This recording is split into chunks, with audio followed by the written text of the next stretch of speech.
ভারতের দিল্লির মুখ্যমন্ত্রী হিসেবে শালিমার বাগের বিধায়ক রেখা গুপ্তকে বেছে নিয়েছে বিজেপির কেন্দ্রীয় নেতৃত্ব। বৃহস্পতিবার রামলীলা ময়দানে মুখ্যমন্ত্রী রেখা সহ নতুন মন্ত্রিসভার সদস্যরা শপথ নিয়েছেন।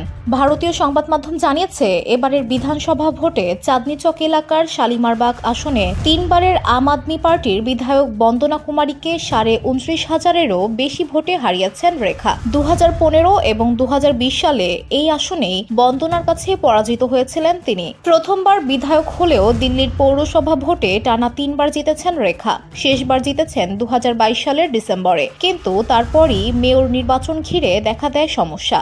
ধুলো, ময়লা ও ক্ষতিকর ধূলিকণা থেকে নিমিষেই মুক্তি দেয় চৌধুরী এয়ার পিউরিফায়ার। এর শক্তিশালী সাকশন ঘরের কোনায় কোনায় লুকিয়ে থাকা সকল ধুলা টেনে ফিল্টার করে এবং বের করে আনে নির্মল ও স্বাস্থ্যকর হাওয়া।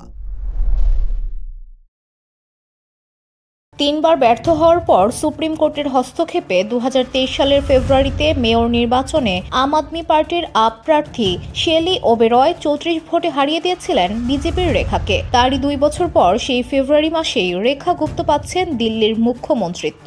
ব্যবসায়ী সম্প্রদায়ের প্রতিনিধি রেখা একসময় ভারতের কট্টর উগ্র হিন্দু জাতীয়তাবাদী সংগঠন রাষ্ট্রীয় স্বয়ংসেবক সংঘের ছাত্র সংগঠন অখিল ভারতীয় বিদ্যার্থী পরিষদের এবিভিপি নেত্রী ছিলেন।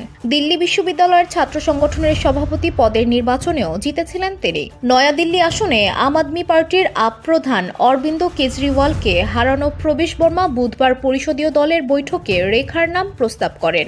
ঘটনাচক্রে 1998 সালে দিল্লির ক্ষমতা হারানোর সময়ও বিজেপির মুখ্যমন্ত্রী পদে ছিলেন এক নারী নেত্রী, যার নাম সুষমা স্বরাজ।